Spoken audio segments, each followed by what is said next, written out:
సభా అధ్యక్షులు మన పశ్చిమ నియోజకవర్గం ఎమ్మెల్యే అయినటువంటి గన్నబాబు గారికి, అలానే ఇప్పుడు మనమందరం ఇక్కడ ఆసీనులు అవ్వడానికి ఆంధ్ర రాష్ట్రం మొత్తం ఈరోజు ఆంధ్ర రాష్ట్రంలో ఏమవుతుందా అని చూడడానికి ముఖ్య కారకులైనటువంటి మన లోకేష్ అన్న గారికి, వేదికను అలంకరించిన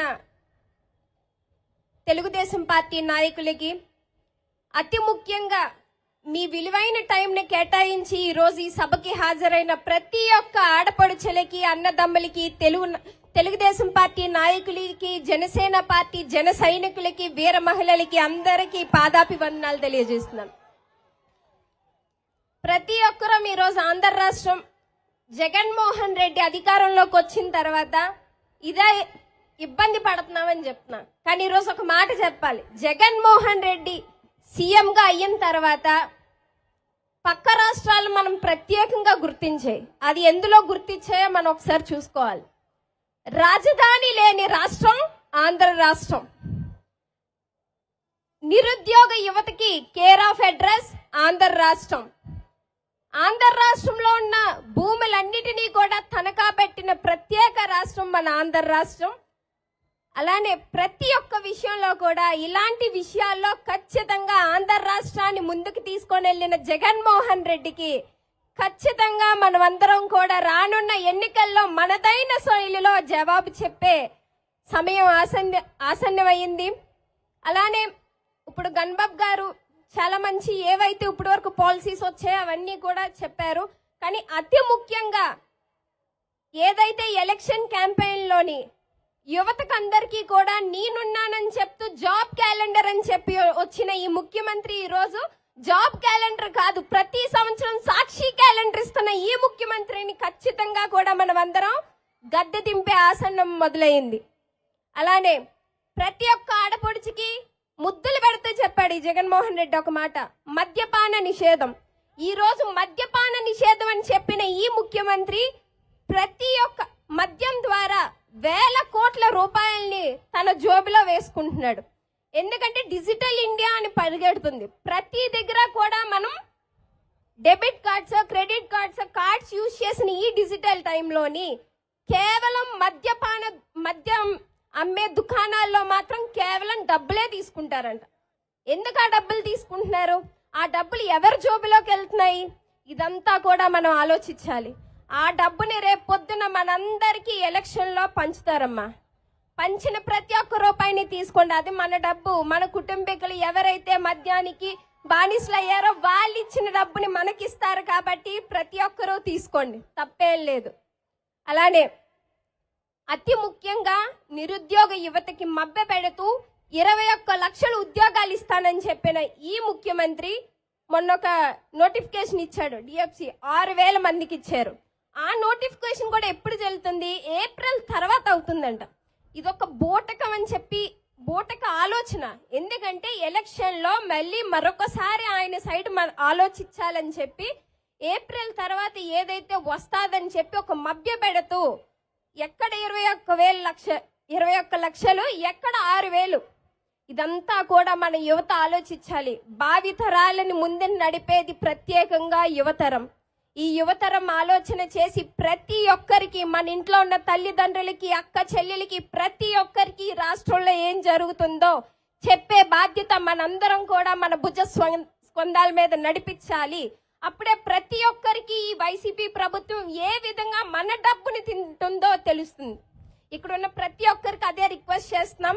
అలానే ఈరోజు ప్రతి దగ్గర మనం చూస్తున్నాం, సిద్ధం అని చెప్పి పెట్టిన పోస్టర్లు చూస్తుంటే నాకు ఒకటే అనిపించింది, నేను రానున్న ఎన్నికల్లో గద్దె దిగడానికి నేను సిద్ధంగా ఉన్నానని ఆయన పెట్టుకున్న పోస్టర్లు అది. ఇది చెప్పకనే చెప్పాలి, నేనే దిగడానికి సిద్ధంగా ఉన్నానని సిద్ధం పోస్టర్లు పెట్టారు. అతి ముఖ్యంగా మీరు మళ్ళీ నన్ను గెలిపిస్తే ఈ ఆంధ్ర రాష్ట్రాన్ని ఇంకొక రాష్ట్రానికి తాకట్టు పెట్టడానికి సిద్ధంగా ఉన్నానని చెప్పారు. సో ఆయన సిద్ధం పోస్టర్ల ద్వారా మనందరం ఒకటి చెప్దాం, రానున్న ఎలక్షన్లో ఈ రోజు ఏదైతే శంకరావ సభ ద్వారా ఈ రోజు మనం శంఖం పూరిద్దాం. రానున్న 60 రోజులు ఒక యజ్ఞంగా తీసుకొని జనసేన తెలుగుదేశం పార్టీ జెండా రెపరెపలాడినంత వరకు మనం ఒక యజ్ఞంలా ఈ శంఖావేదిక సభ ద్వారా ముందుకు వెళ్దాం. ఈ వైఎస్ జగన్మోహన్ రెడ్డికి నిన్ను గద్దె దింపడానికి మేమందా సిద్ధం అని చెప్పి ఈ రోజు ఈ వేదిక ద్వారా తెలియజేయాలి తప్పకుండా. అలానే అతి ముఖ్యంగా ఈరోజు లోకేష్ అన్న గారి గురించి మాట్లాడాలి. ఇందాక గణబాబు గారు చెప్పారు, ఆ రోజు యువగలం సభ ద్వారా అందరూ కూడా పాదయాత్ర ముందు తర్వాత అని మాట్లాడుకున్నారు. ఈ రోజు 3 సభలు, ఉదయం ఈస్ట్, సౌత్, ఈరోజు పశ్చిమంలోని ఆయన అలుపెరగని ఒక ఉన్నతమైన వ్యక్తి నిజంగా ప్రజల్లోకి వచ్చి అసలు మన ప్రభుత్వం ఏం చెయ్యాలన్నది చెప్తుంది. కానీ ఈరోజు వైఎస్ జగన్మోహన్ రెడ్డి సభ అయ్యింది మధ్యాహ్నం. ఆ రోజు మీరు ఆ సభలో ఆయన మాట్లాడే తీరు మనం యుద్ధం చేయాలంటున్నాడు. ఒక ఇంత మంచి ముఖ్యమంత్రి అంటే రాష్ట్రాన్ని ఏ విధంగా ఆయన నడిపించాలనుకుంటున్నాడు. ఎవరైనా మినిమం మనం ఏం చేస్తామన్నది చెప్పడం మానేసి మనం యుద్ధం చేయాలి. ఆ యుద్ధానికంట రైతులందరూ నడుం బిగించాలంట.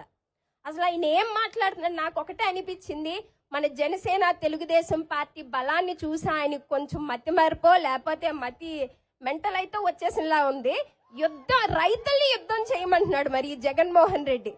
సో ప్రతి ఒక్క రైతుల కోసం నించున్న ప్రభుత్వం తెలుగుదేశం పార్టీ, జనసేన పార్టీ. కౌలు రైతులకి తన స్వతహాగా తను సంపాదించిన డబ్బుని 1,00,000 రూపాయలు చొప్పున ఇచ్చిన వ్యక్తి జనసేన పార్టీ అధినాయకులు శ్రీ పవన్ కళ్యాణ్ గారు. సో అలానే తెలుగుదేశం పార్టీ ఇందాక చూసాను రేషన్ గురించి మాట్లాడినప్పుడు, ఈ రోజు రోడ్డు మీద మన అక్క చెల్లెలు నించొని ఆ వ్యాన్ ఎప్పుడు వస్తుందో వాట్సాప్ గ్రూప్ లో పెడతాడంట. ఆ మెసేజ్ చూసుకొని వెళ్ళి లైన్ లో నించోవాలంట రోడ్డు మీద. సో ఇలాంటి ప్రతి ఒక్కటి కూడా, అలానే డ్వాక్రా మహిళలకి అందరికీ కూడా మభ్య పెడుతూ మీరు సభలకి రాపోతే మీకు ఇచ్చే లోన్లు తీసేస్తాం, మీకు రుణమాఫీ చెయ్యమని చెప్తున్న బాధ పెడుతున్న ప్రతి ఒక్కరిని గుర్తుంచుకోండి అక్క చెల్లెలారా. మనకి టైం వస్తుంది, 2 నెలల్లో 2 నెలల్లో మన ప్రభుత్వం, ప్రజా ప్రభుత్వం వస్తుంది. ఆ వచ్చిన తర్వాత మీరందరూ కూడా ఎవరైతే మిమ్మల్ని ఇబ్బంది పెట్టారో వాళ్ళందరి మీద కూడా ఖచ్చితంగా మీరు చర్య తీసుకోవాలి. ఎందుకంటే అలానే ప్రతి ఒక్క యువతికి ఈరోజు చెప్తున్నాము, మనం ప్రశ్నించే తత్వాన్ని మనలో ఖచ్చితంగా నింపుకోవాలి. ఎందుకంటే ఎప్పుడైతే తప్పు జరుగుతుందని అనడం కాదు, తప్పు జరిగినప్పుడు ప్రశ్నించినాడే తప్పుకి ఒక ప్రశ్న అన్నది వస్తుంది. అది మంచిలోకి మారే ఒక దిశ అన్నది కనిపిస్తుంది. ఖచ్చితంగా ఆ దశ ఖచ్చితంగా తెలుగుదేశం జనసేన పార్టీ ద్వారా ఈ రాష్ట్రంలో మరొకసారి వస్తుందని చెప్పి సభాముఖంగా తెలియజేస్తున్నాను. అలానే ఈరోజు ఇంతమందికి నేనున్నానని చెప్పి, మన ప్రభుత్వం ఏం చేయబోతుందని చెప్పి, సూపర్ 6 అని చెప్పి శంకారావం పూనించిన లోకేష్ అన్న గారికి మనందరి ఆశీస్సులు, అలానే దేవుడు ఆశీస్సులు ఉండాలని చెప్పి మనస్ఫూర్తిగా కోరుకుంటున్నానన్నా. ఖచ్చితంగా 2 నెలల తర్వాత ఇదే వేదిక ద్వారా మన విజయోత్సవ సభని చేసుకుందామని చెప్పి తెలియజేస్తూ నాకు ఈ అవకాశం ఇచ్చిన పెద్దలందరికీ కూడా ధన్యవాదాలు తెలియజేస్తున్నాను. జై తెలుగుదేశం, జై జనసేన. Thank you.